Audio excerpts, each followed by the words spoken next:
Ian. Dave. Marquette. Hello.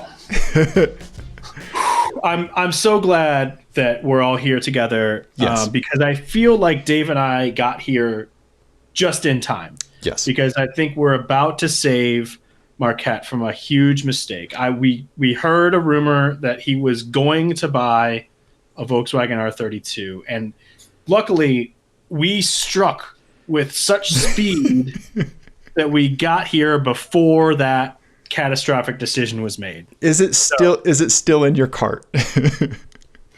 Well, interestingly, I did buy it online. So I mean, I we're clicked here the to checkout button. congratulate Marquette on his purchase, is what we meant. So our good friend Jesse alerted us through the internets that you, Marquette, who we know from karting and from doing cars and coffee things, that you were purchasing a 2004 Volkswagen R32. The first thought that I had was, Ian, we need to get him on the show because Ian, our resident victim of R32-itis. I wanted to see what it was like to be somebody that was walking into a car like this today in 2021. Dear God. So talk us through what you're thinking, what the purchase was. Why?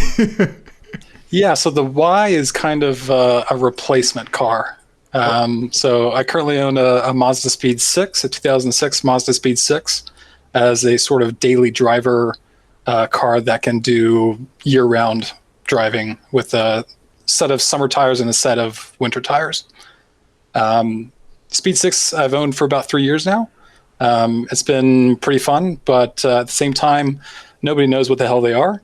Right. You see them on the street and you're like, is that a Speed 6? Is that a regular 6? It doesn't exactly stand out. And so I've kind of gotten bored with it over time. And I will say it's a car in Colorado that you could drive spiritedly around year round, right? With the proper tires, right? Yeah, absolutely. The car makes 274 all-wheel horsepower. Of course, that's it's not wheel horsepower, but that's crank horsepower, but it puts it down to all four wheels. Right. Turbocharged. It's a lot of fun. It is heavy. Yeah. It's heavier than the R32. And so it doesn't exactly suit my driving dynamics style. I really like lightweight cars. The R32 is not super lightweight, but it's lighter than the Speed 6. Yeah, it's so interesting because I was just saying this before we started, but when I was shopping for the R32, I bought my R32 in April of 2010. And I was looking for something that was all-wheel drive and fun. And I was between a couple of things, and at that point, R32s were pretty hard to find, especially where I was in Oklahoma at the time. And I test drove a Mazda Speed 6 back to back with an Audi S4 with the V8. And like I had driven a Mazda Speed 3 and I loved it because it was like crazy and bonkers. And then I drove the Mazda Speed 6 and I was like, it's not fun. Why isn't it fun? Right. I mean, the Speed 3 has all that power going through the front wheels, right? Yeah. And so it is a little bit more powerful as you're driving it. Mm-hmm. And the Speed 6 I think is a great factory sleeper car. Yes. Like I was saying before, you don't really notice it, and cops don't notice it either. That being said, I have gotten a speeding ticket with it. But it just blends in on the road. In 2021, it looks sedate. Mm-hmm. Yes. In 2006, when it first came out, it had a lot of sort of interesting design quirks to it, like the sort of rear valence on the rear bumper with the sort of like black plastic shrouds around the exhaust pipes. Right. Was one of the first cars to have that design trend, and now that's on almost every single car. Right. Yeah. Yes. Yeah. Yeah. No, I've always liked the way that was always the selling point for me, was how much of a sleeper it was. I always thought that was super cool. And it bums me out that they don't make it anymore. So what year was the Speed 6? It's a 2006. 2006. Okay. So you decided to go ahead and go back a couple years with the R32 purchase. What was in the portfolio of potential cars to replace the Speed 6? Yeah, so my list of requirements is defined as it's got to be manual. I got to have a stick shift. Okay. It's got to be all-wheel drive for the winter tomfoolery. And it's got to be fun to drive. Okay. It's got to at least have some power to it, or it's got to be, very spirited in its dynamics. And so before I had the Speed 6, I actually had another turbocharged all-wheel drive Mazda, which is a 1988 323 GTX. Oh, whoa. Okay. Yeah. All right. So Group A rally homologation car. And that car was a lot of fun when it was working. Okay. Was it hard to keep running? Yeah, there was a lot of parts that were made specifically for that car, and no other car. Like the all-wheel drive system on it is totally unique to that car, and it's not what you would call robust. It's people say they have glass transmissions or transmissions made out of glass, but I never abused mine. I never launched it or anything like that. And I still had some problems with it. Wow. Okay. Is that a transverse engine or is it longitudinal? Yeah, it's transverse. Okay. Oh, weird. Okay, but it's not like a Haldex, obviously, because that was. Yeah, no, it had a locking center differential. You could press a button on the dash and it would lock. Yeah. Whoa. Such a cool car. And very lightweight. It only weighed like 2,600 pounds, and it made like 136 horsepower, turbocharged out of a 1.6 liter motor. That's not bad it's at all. essentially the motor that would go on to be put into the Miata, but naturally aspirated. Gotcha. And when you think about Miatas and how they take boost so well, it's because these motors were designed to be turbocharged from the beginning. Gotcha. Okay. That's really interesting. So the R30. So the GTX, Oh, go ahead. I loved its little sort of two-door hatchback body style to it, and that's kind of what I wanted to get back to, which is kind of what the R32 brings to the table. It kind of reminds me of the old 323 GTX in a lot of ways. Yeah. It's making a lot more sense now why you would pivot to an R32, right? Like that was like the missing puzzle piece that just needed to be dropped in. That the 323 GTX. That is amazing. Yeah. Like I'm beautiful minding this now. Like it's Well, the R32 kind of like, on like the fun to practical continuum sort of slots pretty neatly in between the 323 GTX and the Mazda Speed 6 too, of like, it's not super bespoke like the 323 was, but it's also a little more spirited than the Speed 6, right? Yeah, absolutely. Way more power than the GTX had. It's less weight than the Speed 6 had, and with a shorter wheelbase, which I like. So yeah, it's a little Goldilocks, right? Yeah, it is. When you think about all the cars, it's kind of like the best aspects of both distilled into one. I'll bet it's a German car, which is new to me. Okay. Yeah. So let's get into this because obviously you can see that Ian's Google background here is his car on a tow truck. It's natural habitat. How many miles does your R have, and what kind of service history did it come with? Yeah, so I picked it up with just a little bit over 96,000 miles on it. I bought it from previous owner, was in Las Vegas, so I drove it back to Colorado at the end of November. Okay. So now it has just a little over 97,000 miles on it. Amazing. That's fantastic for a 16-year-old car. Yeah. That's fantastic. Do you know like what kind, like talk us through the stuff that has been broken and replaced? Was it replaced with OEM stuff, upgraded stuff? Like, yeah, give us kind of the flesh of it. It seems to be pretty tastefully modified, I would say.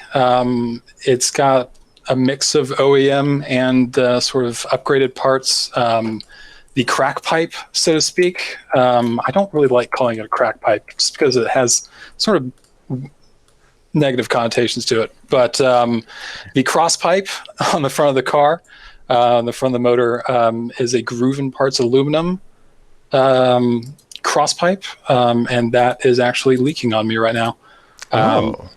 So one of the things I feared about the R32 with that crack pipe cracking, I thought that I wouldn't have to worry about it since this car had already had a upgraded aluminum pipe on there rather than a plastic one, but it's still leaking regardless. So plan is to replace that with another one, but then it's also leaking at the junction with the thermostat housing. So that thermostat housing is still the OEM plastic one. I'm going to replace that with a cast aluminum version. Oh, yeah. Okay.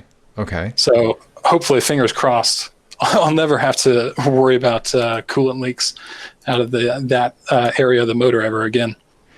Yeah. Okay.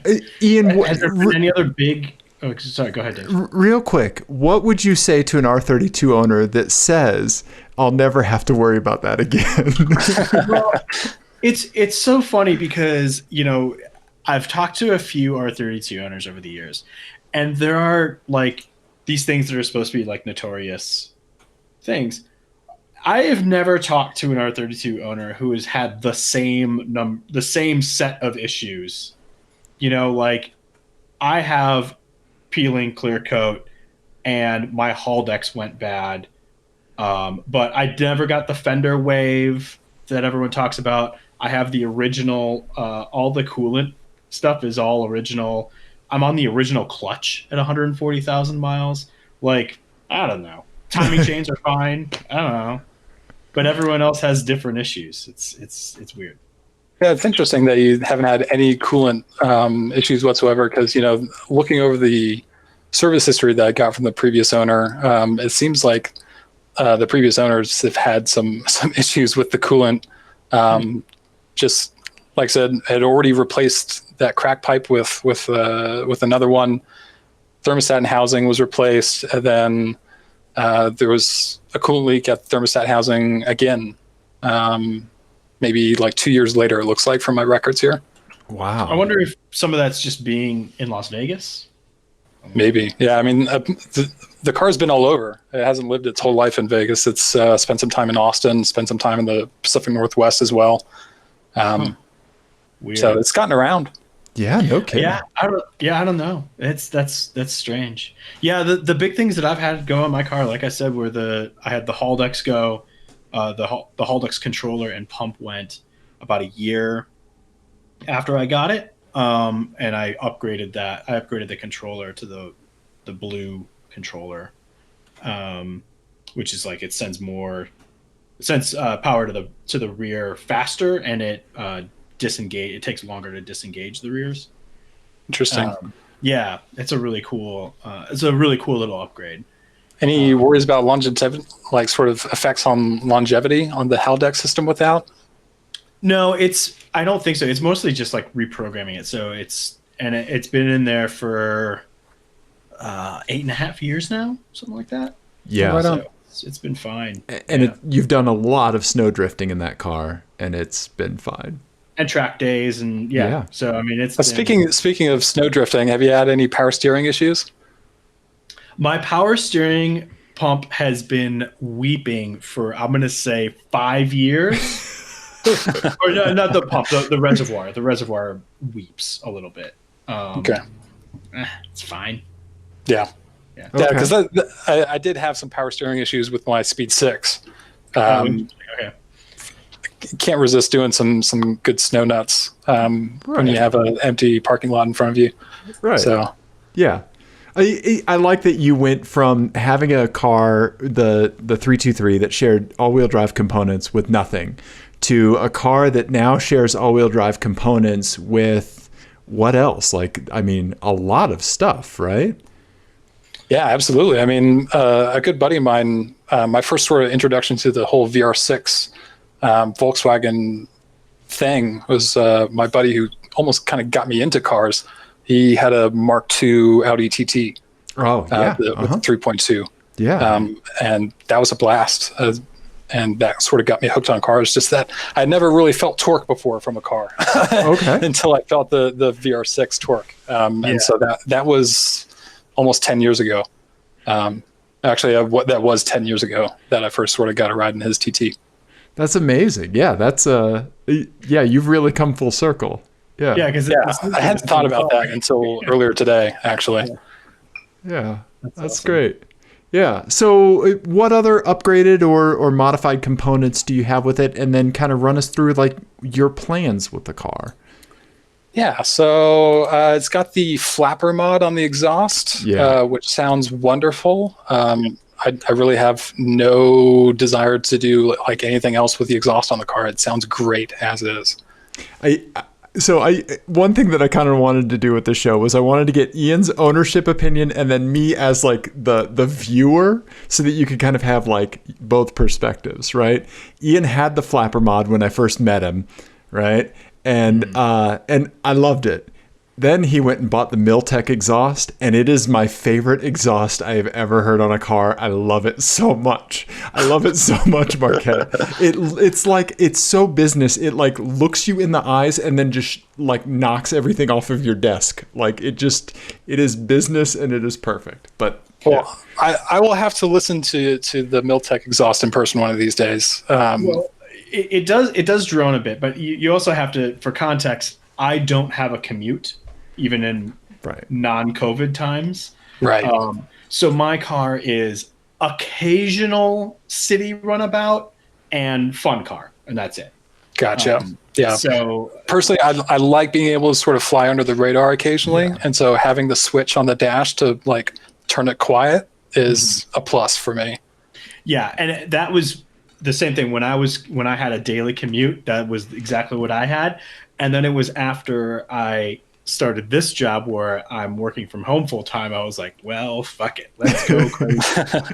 And that's when I like lowered it and put the other exhaust on and the whole thing. Yeah. So what else? What other components? Like, it's got a Diesel Geek aluminum skid plate, which is nice to have. Unfortunately, it doesn't have the original Aristo wheels. Previous owner told me that one of them got bent or something, so I'm not sure exactly what happened to the whole set, but I don't have them, unfortunately. So I'm looking to swap up my wheel selection here. I need some gold on this black car. Yes. I was just going to say like some burnt bronze, like vintage bronze or gold would look amazing on this. Yeah, so I don't like the black on black,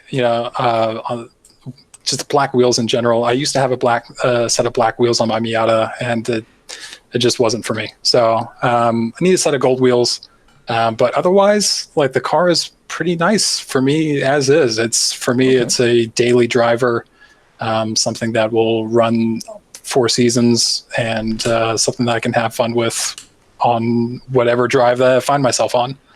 Do you transport children? Do you have any kids? I have no responsibilities. Okay. Let's establish this right now. No, so I'm very much single, and don't have any sort of my Speed 6. Like I wish it didn't have a back seat, because like I can count the times I use that back seat to put people in it on one hand. Okay. Gotcha. I mean, you're making all the right choices here. This is not where I thought we would be with this episode. I mean, just like for full disclosure, my one and only car for let's see here, at least 4 or 5 years was a Miata. So like that sets the stage for my responsibilities and sort of my daily sort of cargo. Right. Okay. Man, so as a passenger, I really fell in love with like how comfortable the R32 is. Like the seats are some of the best seats you can find, period. I love how crazy, wacky, big the dead pedal is. There's just there's so many like little bits of charm that take it beyond just a typical Golf. Like, are yours the full leather seats, or do you have the Alcantara inserts? Yeah, I've got the full leather Koenigs, and you're right, they're great. I love them. They've got so much bolstering. Again, they kind of remind me of the old 323 GTX seats. They had factory Recaro seats in the GTX, so they had some really nice side bolstering, which I've missed dearly. The Speed 6 interior and seats pale in comparison to the R32 for sure. Yeah. Yeah, no, the seats are definitely a highlight of that car for me as well. That's awesome. I'm so glad that you were able to find one that was like in good shape and you're happy with it. Yeah, it just kind of fell into my lap. It was on the Cars and Bids auction site. Oh yeah, Doug DeMuro site. Yeah. And so this is the first time I've bid on a car through an auction, and I ended up winning. What was that experience like? Because I've never done that either. It was super smooth. Generally, I hate buying cars and dealing with people, and just like all the crap that comes with that. Mm-hmm. And so the whole Cars and Bids process was super smooth, super like low maintenance. Like the previous owner was great to get along with, answered all my questions. It was a good experience. That's awesome. Yeah, that's really cool. You're the first person I've talked to. I've talked with a few people who have gone through Bring a Trailer, but you're the first person I've talked to that's gone through Cars and Bids. Yeah, this R32 actually was on Bring a Trailer, I think like a year or two ago. It didn't end up selling. It didn't hit the reserve price. Oh, okay. And so I think, the previous owner like fixed some things on the car that were sort of out of whack, then took it to Cars and Bids and got a better result. Nice. That's awesome. Okay. Yeah. That's a good endorsement. Yeah. Okay. So do you have any big plans for like, are you going to turbo it? Are you going to do cams? Like what power wise, are you happy with it or do you think you're going to mess with it? For now, I think it's fine. It's definitely less power in a straight line than the Speed 6 with its turbo, but the torque that you can get down low pretty much every time you take off from a stop is way more usable and way more fun for me. And it still screams when you throw it into high gear. So power-wise, it's fine. If I come into $1 million at some point, I'll probably turbocharge it. But for now, it's okay.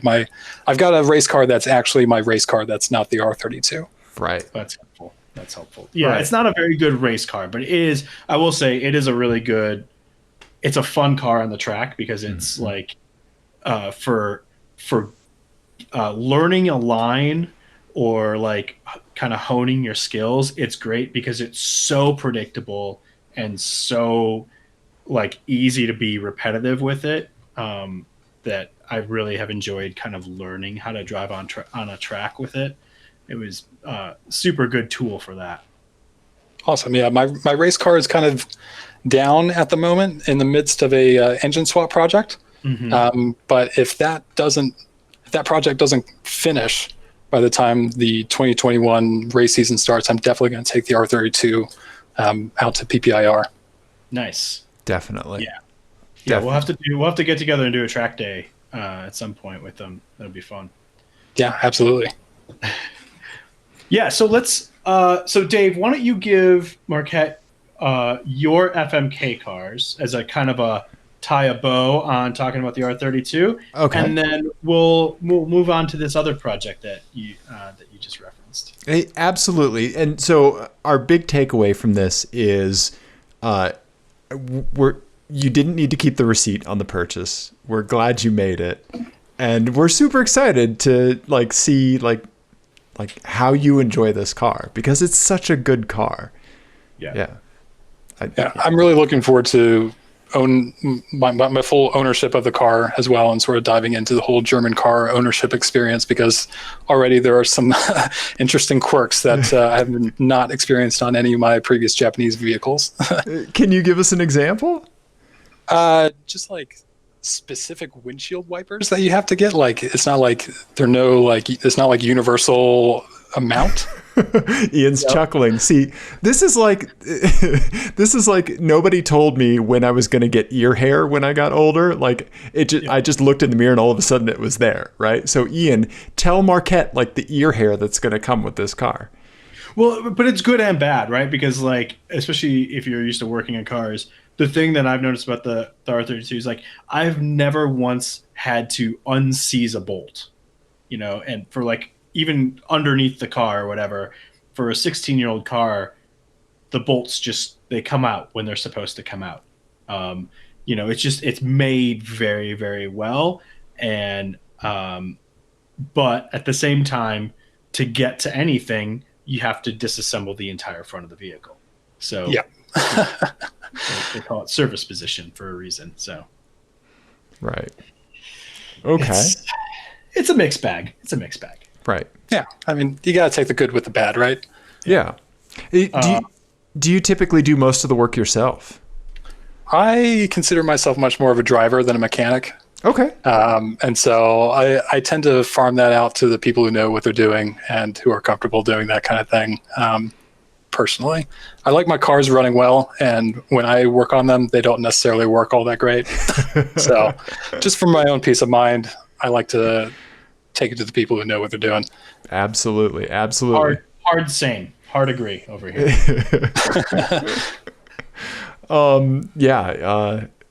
That's fantastic. No, that's great.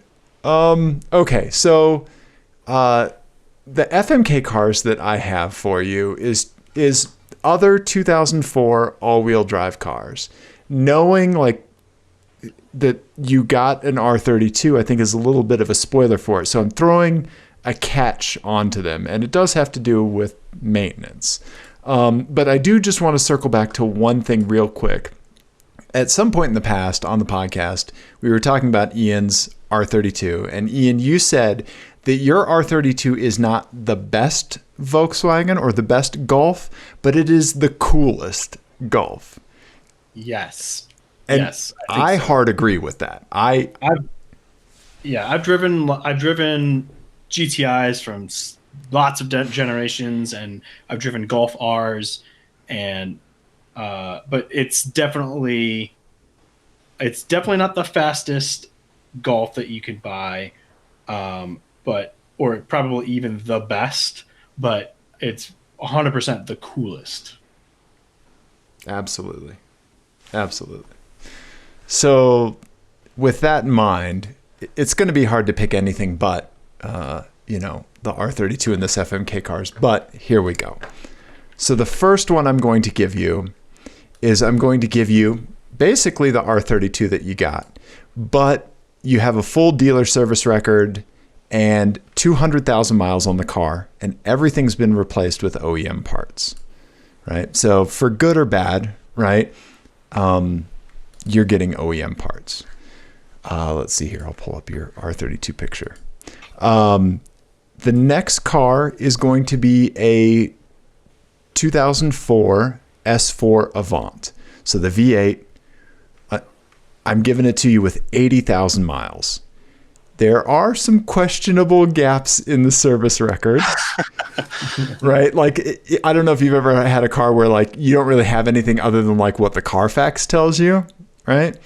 And you have no idea if the timing chain guides have been replaced, right? The notorious timing chain guides that you get to pull the engine for to get to. So there's that, right?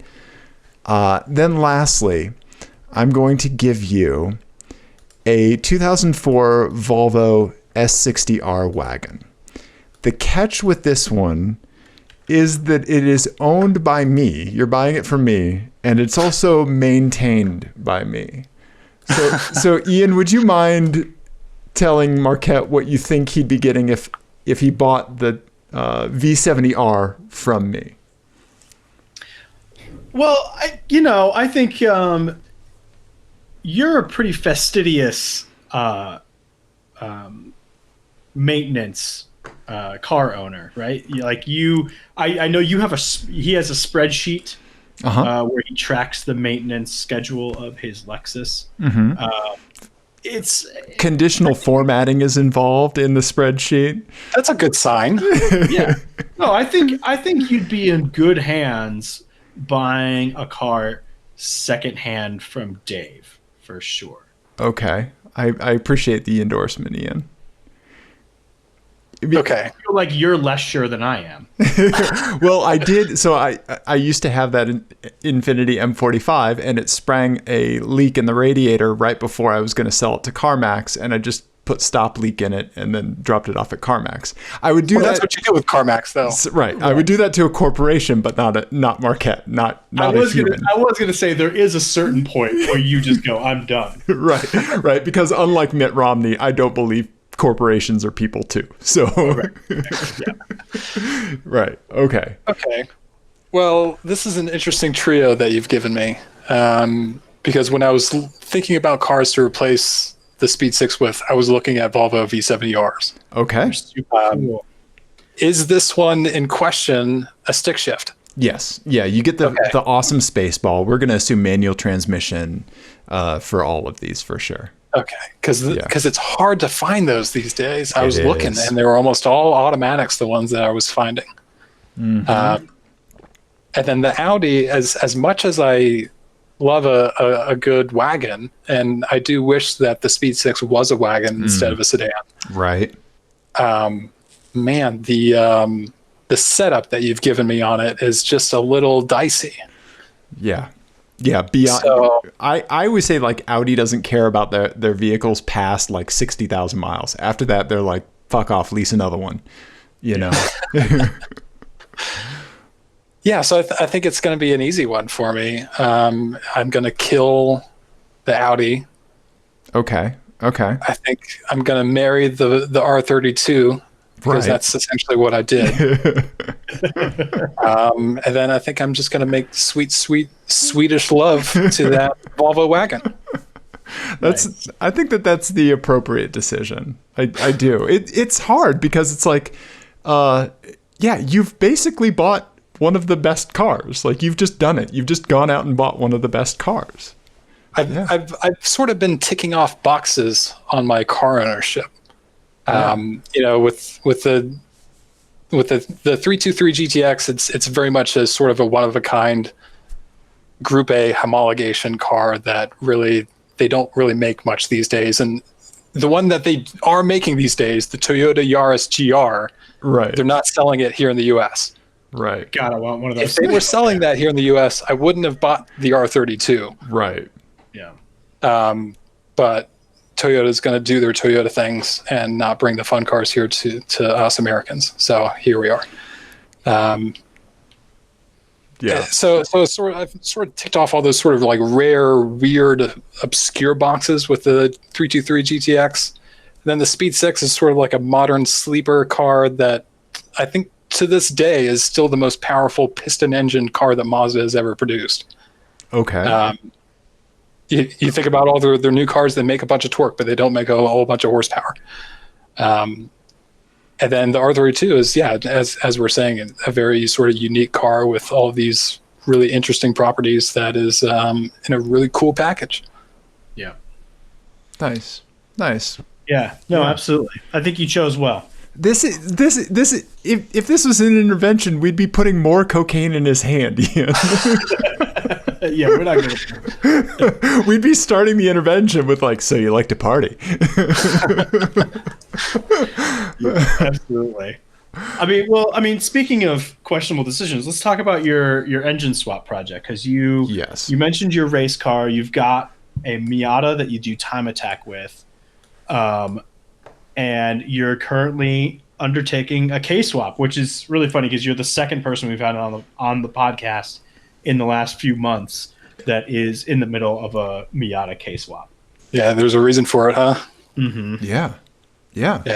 So this car is my sort of lifetime car. I don't plan on ever getting rid of this car. I love this car so much. This is probably my favorite car that I've ever owned, period. Okay. And the only thing that is sort of lacking with it is a lack of power. Yeah. I've pretty much gone over the whole chassis over my ownership and gone through the suspension, replaced that with Öhlins coilovers, replaced the whole brake system with 4-piston Willwood brakes, all on all 4 quarters. I've got Fly Miata sway bars front and rear.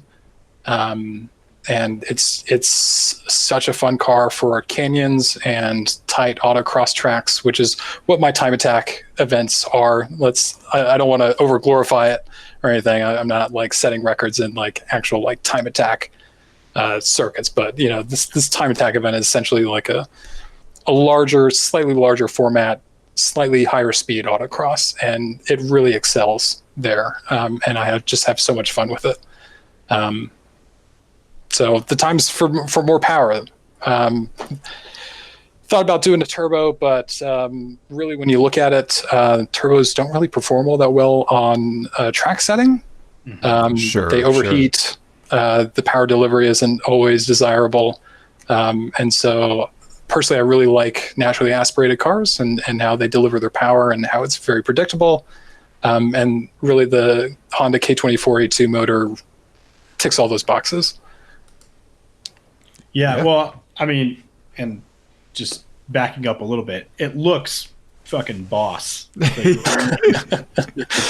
the gold wheels. It looks really, really nice. Yes. Thank you. Yeah.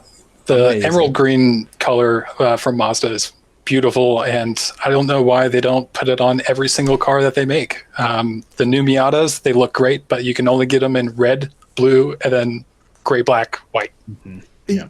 I am a huge advocate for more green cars. Green is my favorite color. I love it so much. I had a green Saab, dusty, rusty, RIP. Yeah. Pour one out. But yeah, a similar colorway, but with much less clear coat than your car. Plasti-Dip vintage bronze wheels and Saab Scarab green that I love so much. It's such a classic color combination. Yeah. Yeah, the roll bar that I just installed in it is also gold, matches the wheels. Perfect. Take a little bit of that up top, Marquette. That's fantastic. Yes. Yes. I love it. You take some great pictures of your cars, man. This is fantastic. I love this. Thank you very much. I've been shooting photos for practically my whole life at this point, since I was probably about 10 years old. And so the equipment has upgraded, the skills have upgraded since then, but still love it just as much. Oh, that's fantastic. Yeah. So when do you think you're going to have your K-swap completed? I assume you're aiming for this coming spring and summer season? Yeah, so the car is currently in pieces in Tennessee at the moment. A good friend of mine is helping me with the project. I went down and spent about 3 weeks in August with him, pulling the engine out, getting the new motor in. The motor is in the car, but all the other accessories and stuff need to get hooked up on it and finished up the wiring and stuff like that. But my buddy had a motorcycle accident a few weeks after I left him. And so he is currently healing with a broken left wrist and a broken right shoulder. So he's pretty much out of commission. So hopefully, that happened back in November. So hopefully he'll be healed up and good to go for spring. So I'll go down there and help him finish it up in the spring. Well, I hope he heals up soon. Yeah. Yeah, it's rough. Yeah. He's doing better now, for sure. Thank you. He's had some operations and he's doing better. That's good. Gotcha. So you're the second person I've talked to that's done the PPIR time attack stuff. Tell me a little bit about that. That series really is intriguing to me, and just tell the people a little bit what it's about. And what it would be like if two idiots showed up with a Saab Viggen and an R32 of their own. I would heartily encourage it. I love this series. The series is great. I first started doing autocross with SCCA back when I first picked up the Miata back around 2012. And so that's sort of where my autocross experience started from. And then I moved up here to Colorado. I did a couple SEC events here, but it was really further away than I was used to going to events for. And just the courses were short and tight and weren't all that great, in my opinion, in the events and the locations that they were being held. And then I heard about PPIR doing this time attack series, not affiliated with SCCA. It's their own thing, which means they get to make the rules, essentially. And the very large SCCA rule book is thrown out the window. and they simplify things a whole lot, which I really enjoy as a competitor, just because it means you have more class competition to compare yourself against. You're not divided into a bunch of these weird sort of permutations of classes that only have like one other person competing. And you've got, I think they're up to 6 classes for everybody at this point. And that's broken down into front wheel drive, rear wheel drive, all wheel drive. And then each of those have a fast and slow class. And that is just broken down by a power to weight ratio cutoff.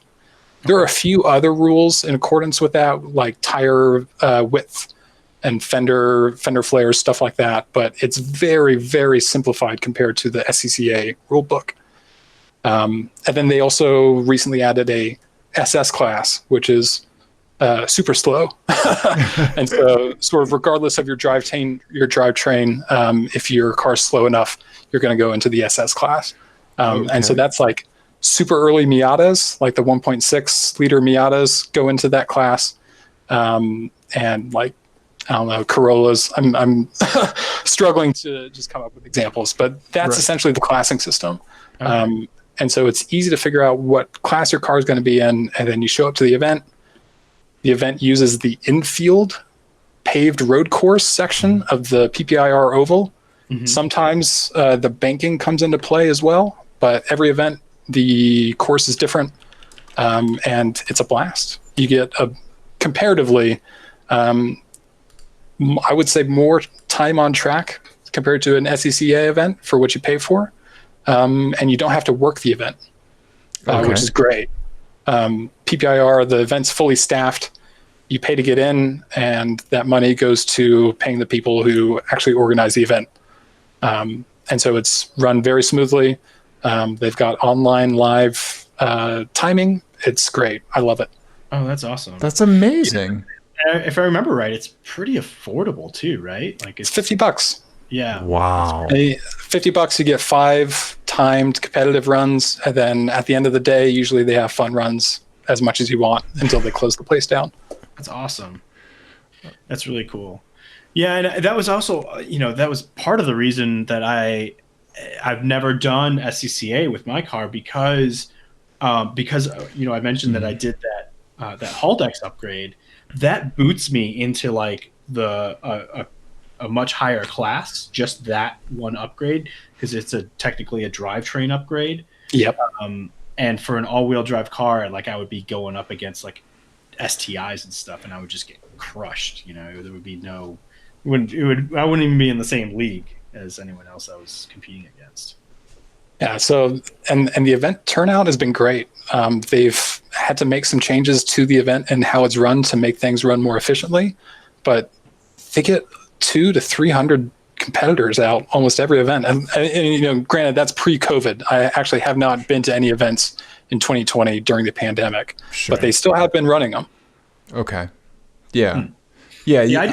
I did one track day during COVID, and it was great because you're just outside, and it worked pretty well. Yeah. A lot of the autocross, there is plenty of downtime during these events. So you do typically sort of chill out and hang out and talk with other gearheads and stuff like that. So that has been been tampered down a little bit with the pandemic. Sure. Right. Yeah.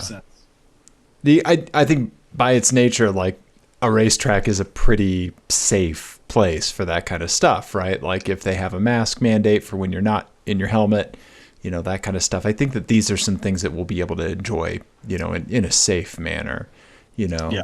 Yeah, absolutely. And we'll be able to continue supporting our local track. They're of course suffering just like everybody else with the pandemic. So it's great for them to be able to continue to have events. Yeah. And like I said, there's sort of guidelines in place for when you're not competing, you need to be sort of in your car and not really congregating with other people and stuff like that, just to prevent the spread of the virus. But it's still a blast. That's what helmet radios are for. I mean, I don't know if you have one, but Ian and I swear by them. Yeah.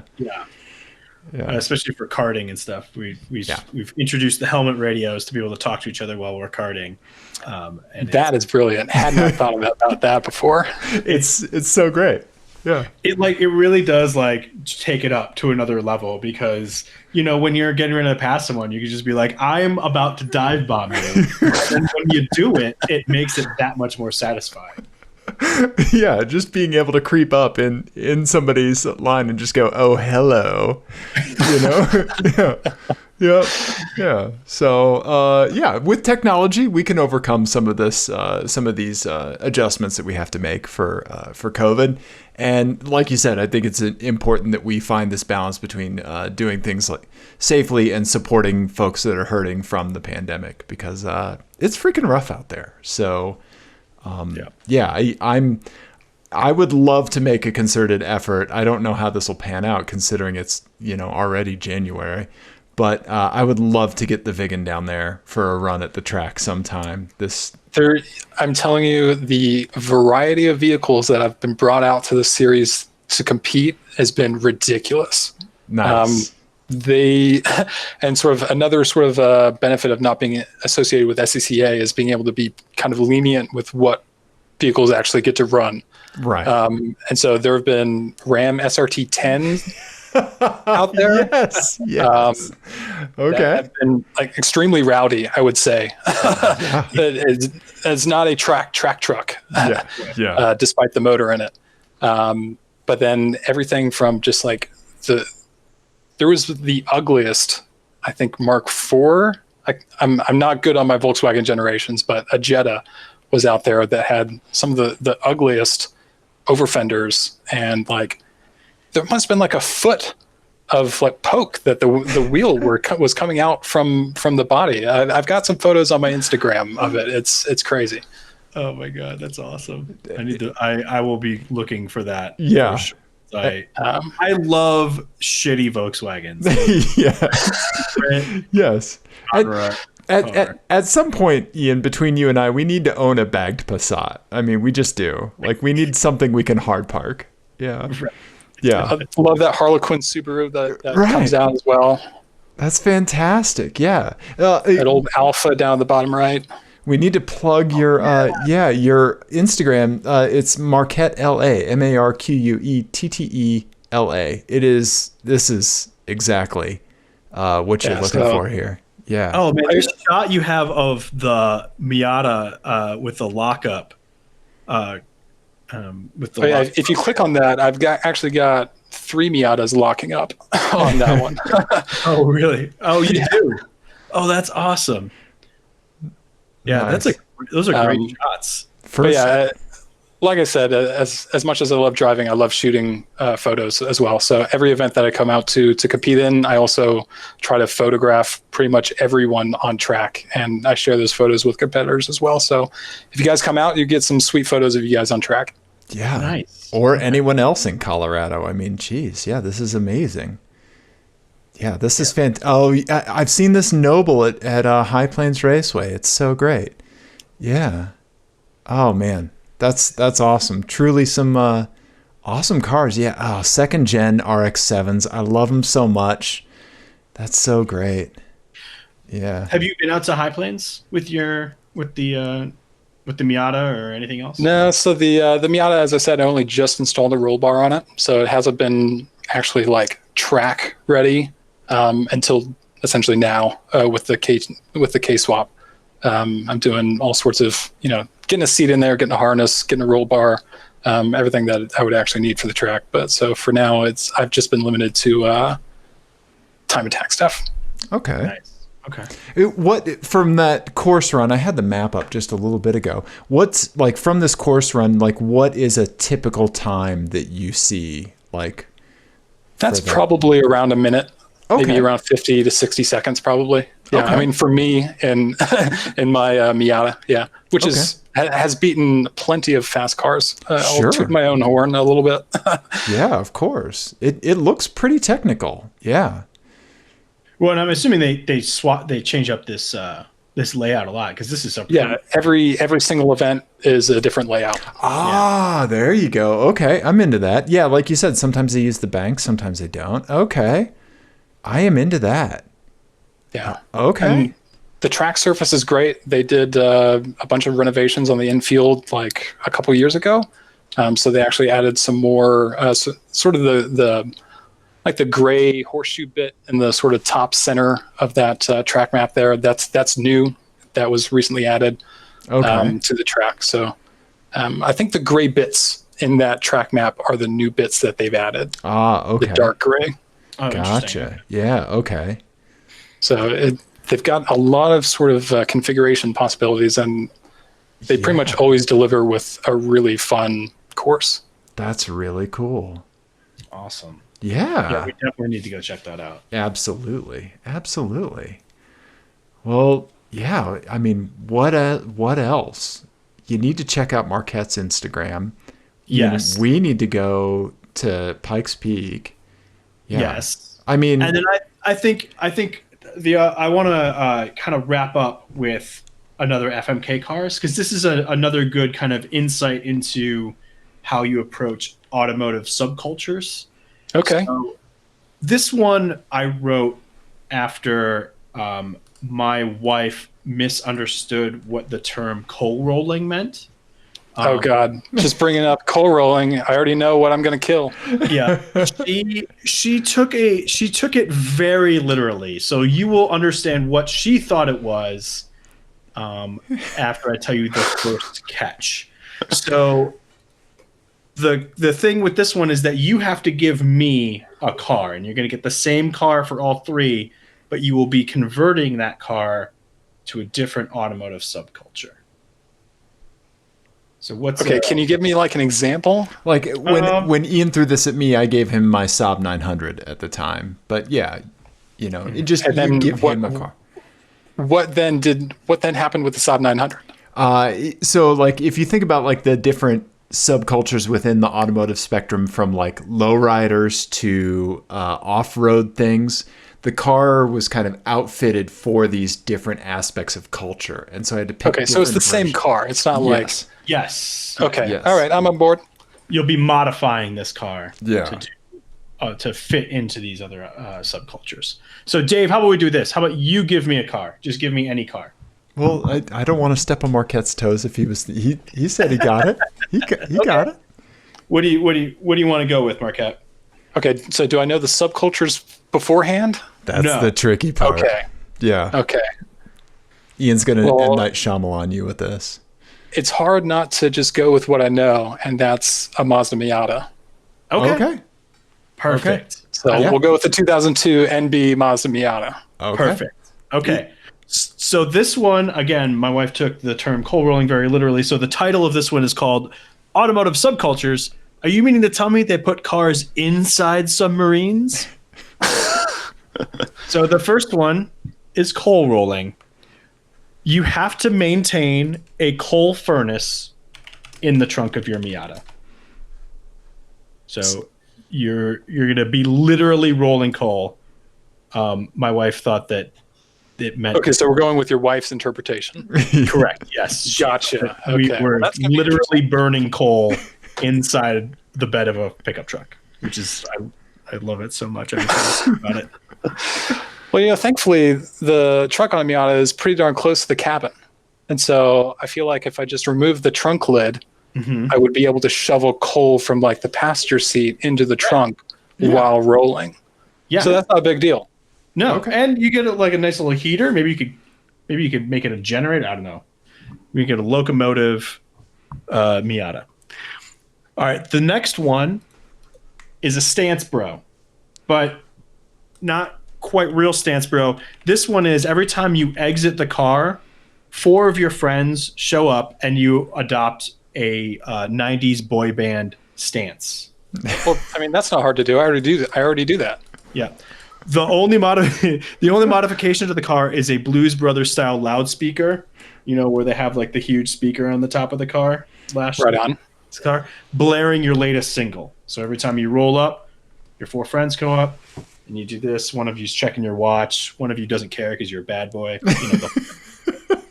I literally could not think of a better marketing tactic. So yeah, I'm on board. Okay. All right. And this one, the last one is you're going to be a hyper miler. Your car is stuffed with cold brew coffees. Wherever you get out, you chug 2 of them and run a mile while narrating your stream of consciousness. So you're going to be a hyper miler. Okay. Wow. Okay. I could have given you something easy to deal with in your body, like crack, but instead I gave you cold brew coffee. Yeah. Okay. Which is a weaponized party drug. Okay. Yeah. I mean, my same buddy who's helping me out with the K-Swap, actually, he used to own a first-gen Honda Insight. So I know a thing or two about traditional hypermiling, but this newfangled hypermiling is definitely new to me and does not suit my lifestyle. So I've got to choose an FMK for this trio. Yes. So you can have a Miata with a bunch of cold brew coffees in the back, and you have to chug 2 and run a mile every time you get out. You can have a Miata with a Blues Brothers style loudspeaker lashed to the roll bar, which you helpfully installed. That's going to be what counts. Yeah, thank you for doing that, Marquette. Yeah, it was forward thinking. Yeah. Or you can have a literal coal furnace in the trunk of your Miata. All right. Well, I don't really drive the Miata in the winter these days since I moved to Colorado. So the coal, I think, would be lost on me. So I'm going to kill the coal. Okay. We've all seen Miatas on full studded setups in the winter in Colorado, which is just, aces. Yeah, more power to you. I'm going to keep mine nice and not crash into a snowbank or some Prius on crappy ball tires ramming into me at a stoplight. Yes. And so I think I'm going to have to marry the boy band and screw the, what's left? The hypermiler. The hypermiling, yeah. Because I could do the cold brew thing every once in a while, but that's not something that I want to deal with every day. Right. Yeah. Right. Whereas me and my homies, we'll roll together all day long. Thank you. I got 2 of my buddies hanging on the roll bar in the back. Exactly. Yeah. I think you chose it exactly correctly, because I think the way that I approach cold brew is like it's break glass in case of emergency. Right. I pretty much only drink cold coffee on road trips. So yeah, I totally agree. Yeah. I just treat it like a loaded handgun. I don't want to go anywhere near it. Yeah. One time, Dave and our friend Chris and I went karting, and Chris brought these cold brews, and they were like, I don't know if they were like experimental or like from a government lab or something, but I had one, and I drink a lot of coffee. I was vibrating and sweating about 15 minutes after I finished it, and it did not go well for me. Yeah. Every once in a while, you might need to enter that sort of state of mind, though. Yeah. Right. And so it's good to have that when you need it. Yeah, exactly. That's what I mean. Break glass in case of emergency. Well, we're very thankful that you took the plunge on R32 ownership. Like, that is an awesome thing to do. That is living your best life, Marquette. That is great. Well, thank you. And thanks for having me on and welcoming me into the fold. I already feel a part of the community. Yeah. I'm sure you had interactions on VW Vortex before owning a VW, because like you can Google like HDTV settings and you're going to find some guy's post on like VW Vortex about it. Now you can actually like legitimately use it for VW stuff. Yeah, I mean, I definitely did some lurking there, and I will continue to lurk. They've got some great information, I'm not going to lie. Right. Yeah. Also, I'm very sorry about your future reliance on VW Vortex. It's not the most wholesome place on the internet. Right.